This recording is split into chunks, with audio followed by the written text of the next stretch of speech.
Welcome to the Buy Box Bandits podcast.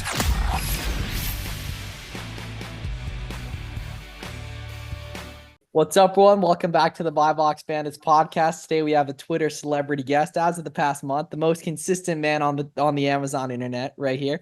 We got the man David Kim right here. So David started very recently, right? Only September, right? Yeah, my first full month was in August. Exactly. Yeah, and then what'd you do for December? We're at 220K and we're like around 42K in profit right now. It was pretty not bad for a 19, 20-year-old, right?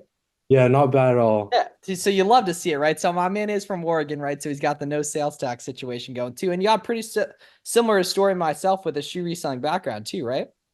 Yeah, so I started around when I was 14 years old. My cousin got me into sneakers because he was like a broke college student, but he had a lot of nice shoes. So I asked him how he had it. And he just explained how he bought a couple shoes to sell and kept one for himself. So I got started around then. Did a lot of like in-store stuff, like lining up outside of stores and that kind of stuff. And then during COVID, I really got into like selling brick sneakers online. So it's like Air Maxes, like Roshis and all that stuff from Foot Locker and Champs, and just selling them online for like 10 to 15% ROI on StockX and Go. And that's how I really got started. Yeah. Side note, I think Roshis are one of the more underrated personals on the Low-key, market. bro, but Nike stopped. They're super comfy. They They still are, yeah. put them on sale like once a year though, and the Amazon listing still moves. It's like 100 rank or so. I was at the outlets like a month ago and I got a pair for personal for like $25. I couldn't So those believe are it. hella profitable then Oh too. yeah, big time, And big time. There's interesting context on the StockX and GOAT side of things, right? Because bro, 10 or 15% ROI was cool on that stuff when there's no returns. Exactly. Yeah, Quicker money cycle, things like that. exactly. So to kind of kick us off here, what were you gonna say? Oh, because at a certain point, as soon as they scan the UPS label, you get paid immediately. Oh, that's just very dude, interesting. imagine if that sort of liquidity existed Bro, on we would all Amazon. be, yeah, oh my Oh, God. it'd be a Yeah, so you cheat get your money code. like 10 times quicker, like legit 10 times quicker.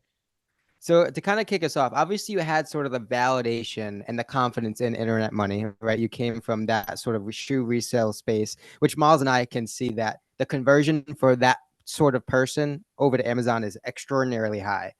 How did that conversion start though? How did you get put on to Amazon? What was like the first video that you saw?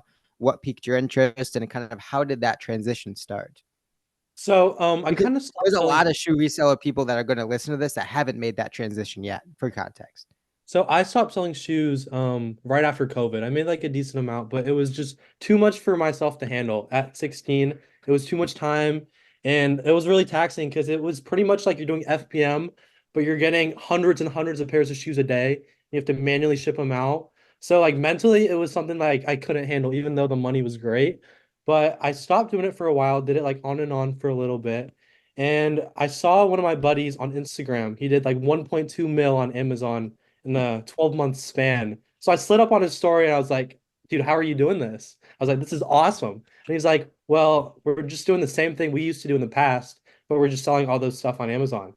And so he like kind of really didn't help me out though at all. He just kind of like told me to go to Nike and that was pretty much it. Hey, And it worked though. It worked, bro. it worked. So I think I stumbled upon one of Miles's videos where he was just talking about how you should just go and scan everything.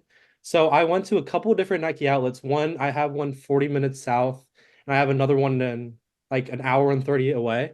So I went and scanned literally everything, bought maybe a couple thousand worth of goods, but at this time I wasn't ungated. So I thought it would be like a faster process than it was, but it took like 3 weeks. So I kind of just had inventory that sat, and at that point, like just the price went down. But at the end of the day, I made like a little bit, but I learned like huge lessons that are worth way more money than could have possibly made. And so, yeah, for the beginners listening, what would you say is that kind of initial important stuff that you picked up on just that first month? I think going in store gives you like good proof of concept, and like it shows you like the products that you would be finding online in person, where you can visually see it and touch it and see the price with your own eyes. I feel like that's so important. And one good thing about SellerAmp is after you scan it in person, you can go back home, review all the products, and see whether or not you made a good decision or not. Yeah, and what's So- cool about in-store too is that you deal with a lot less competition, right? Because like say like a Nike.com sale, for example, they probably hit their email list, which is God knows how many million people and God knows how many thousand resellers. Yeah. Right. But, you get to the outlet on the right day, they might have just gotten in something new, which if most people, if you live around a major metro, you have those places within 30 minutes. Just like that was actually like the first place Garrett and I hung out, actually. IRL was like that, like actually hung out. We went out together and just scanned a bunch of stuff, right? That. And then it's substantially less complicated than OA from like a discounting perspective. It's pretty much just like, the price of the price, man. If it says 26, it goes for 60, you make $15 a piece, buy it. Yeah, And exactly. you were saying, Garrett? Well, I mean, the RA space, you just have a lot more flexibility, right? You don't necessarily need to get as deep in the data because probably is the case. You're going to pick up a couple units, list them probably before you get home. And you can kind of, and this is something we've been kind of harping on a lot in terms of Q4, is you can join and take advantage of some of the more temporary markets that you wouldn't necessarily do with FBA, right? But there's going to be a lot of people that kind of find this video based on the title. Obviously, you did some big numbers pretty quickly, and obviously you've had an existence on Twitter. How were you able to get so much traction so early, right? Because 200,000 in your second month is pretty significant. Or like Obviously, first December, like fourth month or so, right? For their fifth month. Yeah. Yeah. I think one of the big things was putting myself out there. So I started a Twitter because Miles told me to, and I had a really crazy profile photo. It was like my face, like right up to my phone Oh, camera. bro, I remember that, which is still good banter. Yeah, but Um, to the and then cooler audiences, it might be a little weird and such. so like Pete like DM'd me and he's like, "Yo, you got to change your profile pic." And I was Uncle Pete. and I was like, "Okay." Pete's like the Twitter dad. He just keeps Facts, everyone in line. He just facts. keeps everyone in their lane.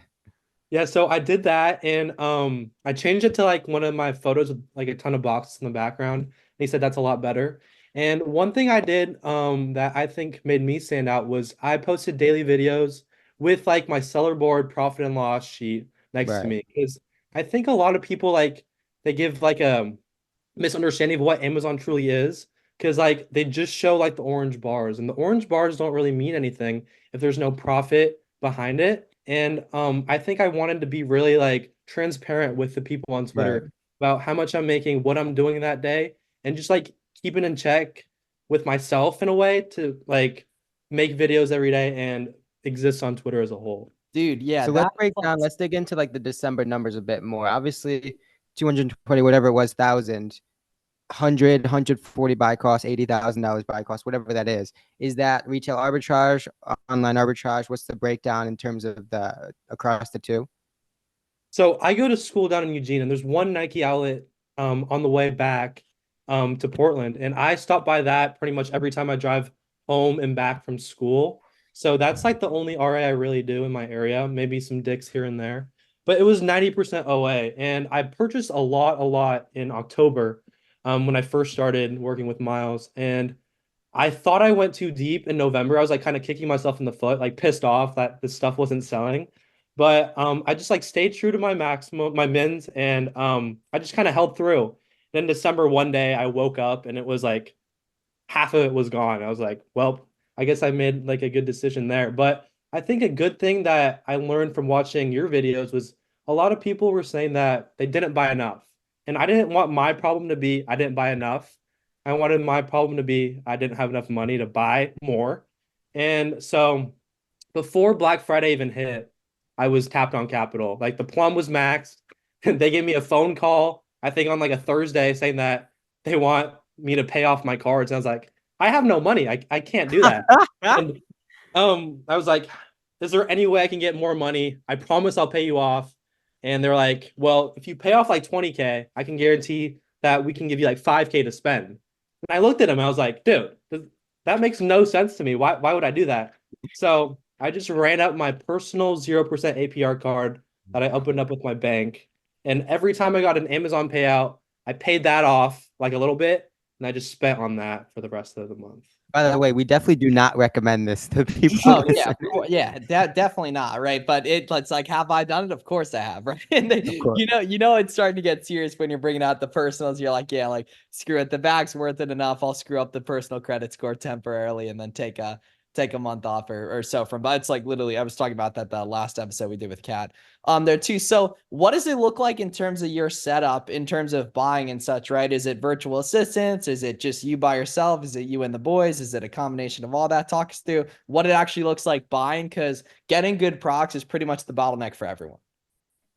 So I talk with one person that Miles put me in a group with. His name's Bobby a lot, and I source with him a good bit. My dog, But definitely listening to this too. oh yeah, shout out to Bobby. And pretty much other than that, I just like chop it up with a couple people, but I do a lot of the buying on my own. And I do all the prepping on my own as well. Haven't really outsourced yet. I don't think I've found the need to yet because I don't think time is really an issue where I feel like I'm prepping while I could be buying. And I feel like once I hit that point, I'll outsource. But I live in a sales tax free state, so I'm gonna try to maximize that as much as possible. But that's the cool thing. You did some numbers in December, and it doesn't even seem like you reached your max capacity as like a sole person, right? And so the only way to do that is to start going deep in a lot of these SKUs, right? It's validating first and foremost, right? Buying a couple, 5, 10, increasing that sort of iteration. But then once you have that proof of concept, it's going deep, it's going balls to the wall, and that's probably why you were able to reach sort of the scale that you were able to do. Yeah, like there were a lot of like big operations, even like, solo dudes with kids and shit that are just running up out of the garage. Like it's like I had no help in 2021 and did like 305 solo mission, like 50 bands. Yeah. Like it's crazy what you can do. Yeah, I mean, you get in a good rhythm, you got the buy box bandits on in the headphones or the big booty mix in the headphones.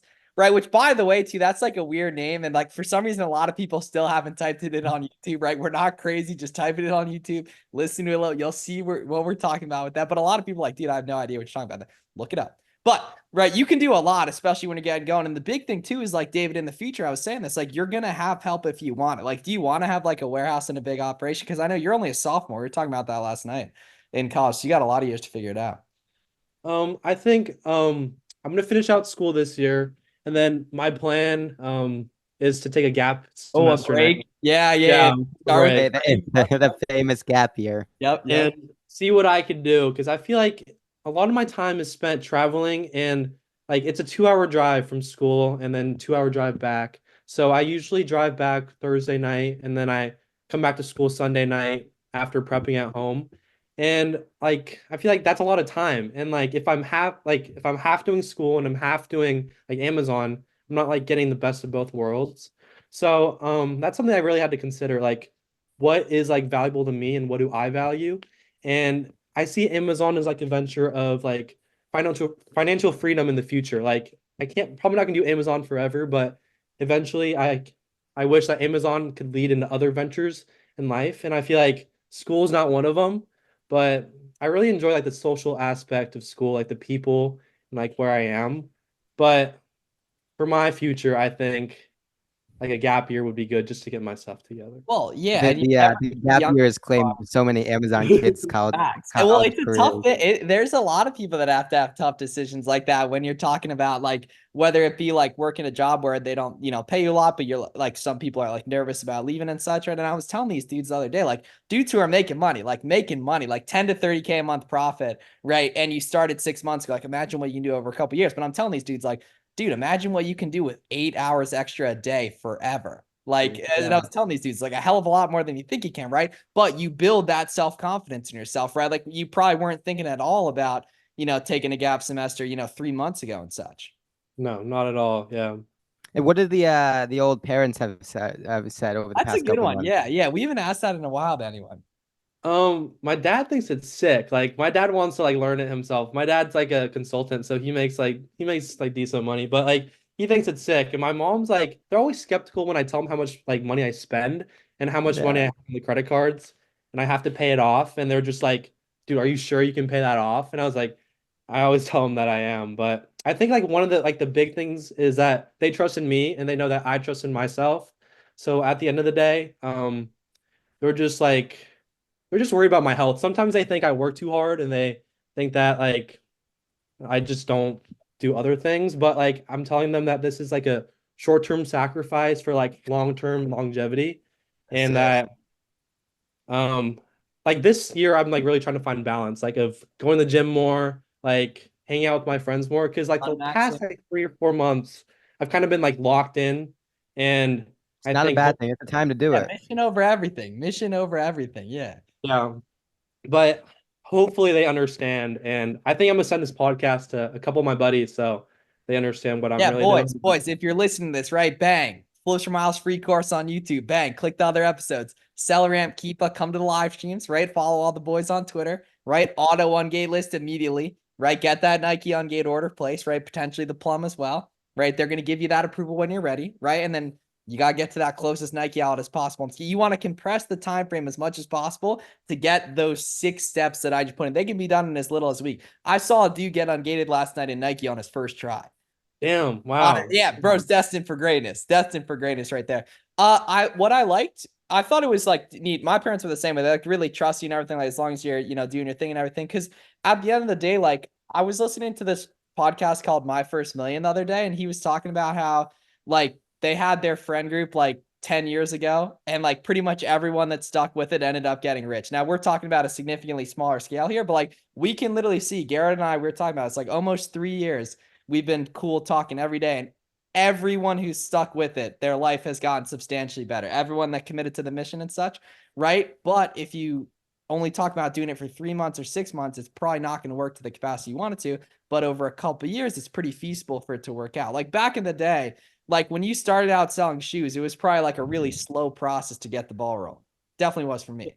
Yeah, it was, yeah. Dude, like it was like 3 years before I would even make a sale every day.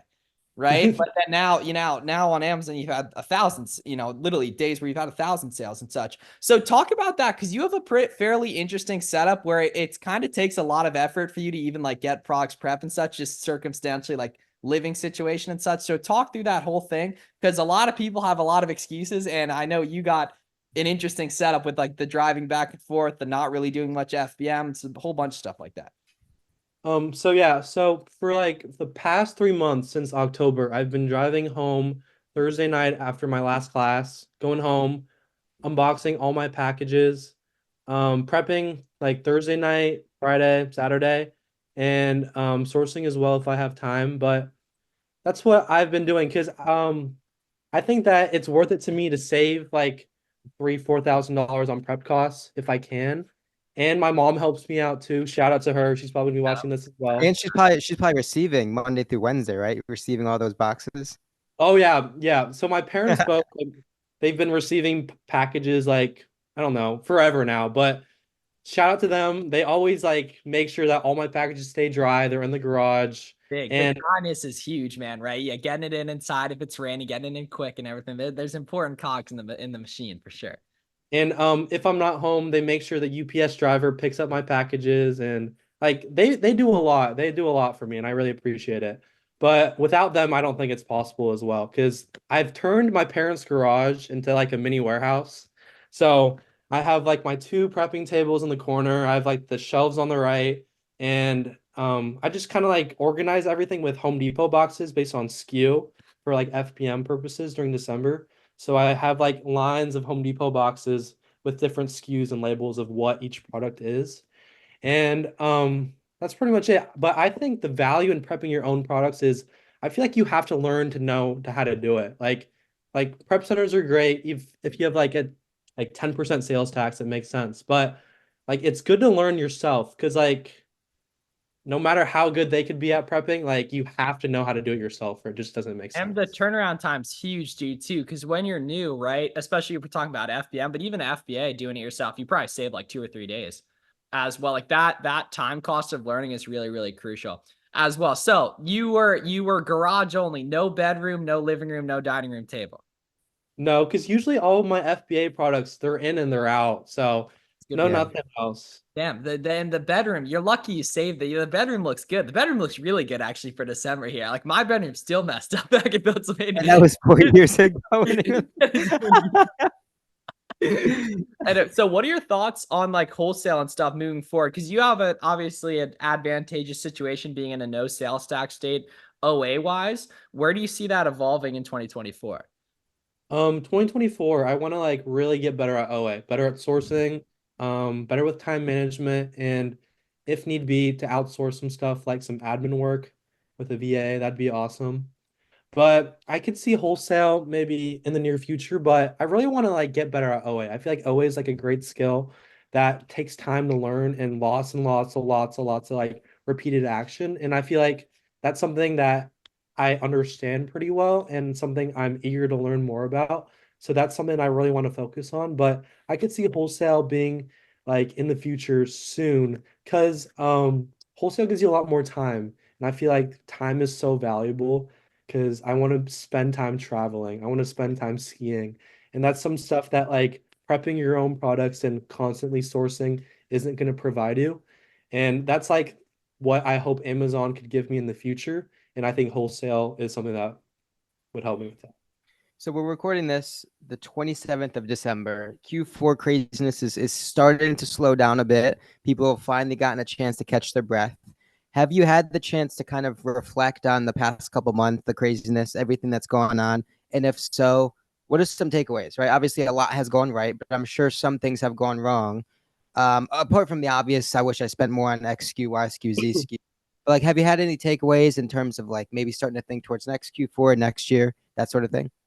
One of the biggest things I've learned, I think I saw it on Twitter once, was like you shouldn't be afraid of failure. And like failure is so important, at least for me, because it helps me learn. And like as long as you don't make the same mistake again, it's fine. And I have like a little Amazon journal in my notes on my phone about like certain things I want to look at in the future. And one of the main things that kind of held me back was I kind of got greedy on my mins, like repricing during December. And I think that kind of held me back from doing a little bit more. And that's something that I'm gonna be less strict on in the future, I guess, because I could have probably done like 250, but we live and we learn. And another thing is I feel like you have to really learn to trust yourself. Like trust yourself to go deep on a product. Trust yourself in other aspects. Because if you don't trust yourself, you can't like expect anyone else to. And I think another really important thing is to like get like put yourself out there. Put yourself out there that you want to work with others, that you're willing to learn and you're willing to contribute. And I feel like the Twitter community is so strong that if you're just willing um to put yourself out there, you'll get so much in return. Yeah, and like very few people are actually like putting their name and face on the line too. It's like we could count. I mean, it's like less than 50 people are like actively showing up on. So all the opportunity just comes to us as a byproduct. Like people see your face, people hear your voice. Same thing with me. Same thing with Garrett, right? So naturally, the opportunity just flows up to the people that exist and stuff. And so like you literally like it seemed like you just do like a daily like recap, pretty much, right? Yeah, I just tell them what I did the last day in sales and profit and what I'm gonna do today. And like, I'm And sure you end up getting DMs all the time. Yo, dude, I like the videos. Yo, dude, how'd you do this? And it's like naturally, it's like who gets the opportunity? The people that are getting the inbound that are like you're at this point, people are coming to you to talk about this stuff. yeah, that's right. And I think one of the things that's awesome is I reached out to like a lot of big name sellers and they're all super willing to help you. Like if you're asking the right questions and you seem like you care, they want to help you. Like Well, if you're someone who looks like they want to be helped, which is the exact same way I was when I get started putting your name and face on the line. exactly. And I think Jimmy gave me some good sauce like earlier in like November where he said that most of his buying is going to be done before Black Friday. And I think that's something I really took to heart and I like spent really heavy because he said that stuff's not going to make it if you buy stuff on Black Friday and you ship it to Amazon. Yeah, So I definitely. spent a lot of my money before, send it to Amazon, held my mins, and then once December came around, all of it just sold through. Yeah. If you had like, if you were all like living at the crib and stuff, would you have FDM'd a lot more? Oh yeah, because with school, there's like just no way. Because I have class, I have homework, and I got a source, and I feel like I live in an apartment complex, so it's like not really that feasible. So if I was at home, I'd be FPMing a lot more. Have you hung And out with Jimmy? I haven't, no. Oh, you just lit. Yeah, bro, you live right near homie. Yeah, Braun up there too. exactly. Can you count the amount of people that go to your school and know about what you're doing on one hand? Not oh, like funny thing. So I made my Twitter account like early on in August, and in October, two of my buddies like followed me on like my Twitter account, didn't like publicize it. They just followed me, and I saw them one day Probably like the phone number or something. Phone number, like being close algorithmically or something recommended. and they saw me and they're like, dude, you're killing it on Amazon. Like, how's it going? And I was like, it's going well. Like, it's not too bad. And I think what's awesome is like so many people like saw that and then they started reaching out to me about like them wanting to start Amazon. And I was like, I'm more than willing to help you if you're just willing to put in the work. And not many people know about it, though, which is like kind of funny, but I'm not like trying to like tell everybody what I do, but if they ask, I'm more than willing to share and help them out. Do you have any insight in terms of like what sort of output you're expecting in January? Um, like low-key not that good. Maybe aiming towards 150 to 2, but we might fall a little bit short because um I'm kind of really low on inventory. Oh, So what do you when That's you how it should be, though. when you go back to school? I go back to school the 7th of January. Oh, it's early. Damn. Yeah, Oh, no. it is. Okay, damn. All right. Well, you got, like 11 days straight of outlet, Couple weeks, yeah. a little KPF action, right? And Oh, it's yeah. just some free sauce for the Buy Box Bandit listeners, right? If you do a Keep a Product Finder search, do 90-day competition drop of 70% or more, you'll find some gems in there. That's basically like looking at products where the competition dropped by 70% or more over the past 90 days. You're like literally it's all validated. It has to be selling for the competition I've dropped that much. It's a free game for the Buy Box Bandits listeners and stuff too. Okay, major mistakes you see other people making or you have made just based on now that you get DMs, you're around in the community a lot, you've been through it a little while. From like an RA standpoint, just because you scan it and it says it's profitable doesn't mean it's profitable. So like you gotta look at like if the buy box is shared, you gotta scan it with Keepa, see if like there's movement. And that's like one of the mistakes I made. Like I got so happy when I scanned an item, you see like the little green thing says it's profitable, see the ROI, and you're like just hyped. But then you come back home, it hasn't sold. And like I feel like that's like one of the main things where you have to really understand that just because it says it's green and says it's profitable doesn't mean it is. And you have to look through the variations tab to see that it's truly profitable or not. And another thing is that you have to be willing to like cut your losses at like a reasonable point. So like one of the main things I struggle to do personally is to just let products go, even if I break even or Have you lose a little money. getting emotional on them or what?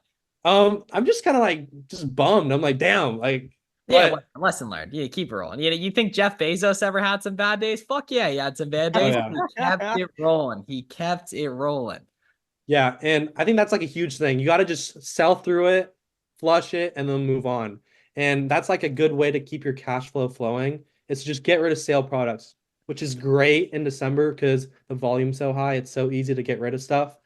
And another mistake I made was not reaching out to other people earlier on. I feel like I did it a lot of it on my own, and I don't know why I did, but I reached out to more and more people during like November and December, but they all had like their own groups, their own people. But I think if I were to do it again, I would have put myself out on the internet earlier, asked for help more, and just been willing to work with others more than just myself. And now that I've got into it for the past couple months, I really realize that you can't do it alone. It's like a group project. Well, you're competing against psychos like us three that are doing it with their boys all day. Yeah, so how are you Exactly. gonna win? Exactly. It's a team game, and like you can't win alone in life or anything else, and you need other people around you. And for Amazon, it's just like a great representation of that. Yeah, and it makes a Do you lot have more. any do you have any funny stories from the outlets the past couple months? Yeah, dude, like I was on this huge outlet run like 2 weeks ago where I picked up maybe around 1,000 units for FBM. And one store, it was the lady was like screaming at me that the promotion that was going on online wasn't available in person. And this was like my sixth store of the day. But like, And all the five stores, yeah. all the other stores worked. The managers came out, they brought stuff from the back for me. They were super chill. And she just like started screaming at me. Like she was my age. And I was like, okay. Chill. 1,000 units in one day, all But retail yeah, that's arbitrage. like That's that. pretty So you got impressive. bodies with you. You gotta have bodies with you to do that. No, it wasn't like an outlet. It was like a store. It's a really popular store. I can't say Okay. All right. Yeah. So pretty much anywhere except the Nike out, I would expect that type of line. yeah, But except for the Nike outlet. But I could have hit some more stores, but I have like a smaller Toyota Avalon. I couldn't see out the back, couldn't see out the side windows, couldn't see out like the driver, like the passenger seat. And I had 2 more stores to hit. I was like, well, I have no more room. So I just went home and the sale ended next day. So I was kind of bummed about that. Well, but you have leverage next time. You have friends, you have bodies, etc. You can do it. Cool. Sweet, man. And then where can people find you on the social medias? On Twitter at DK's FBA. DKS? DKS FBA. Yes, FBA. Cool. Follow the Awesome, man right awesome. there. Appreciate you coming on, family, and appreciate everyone listening. Thank you guys.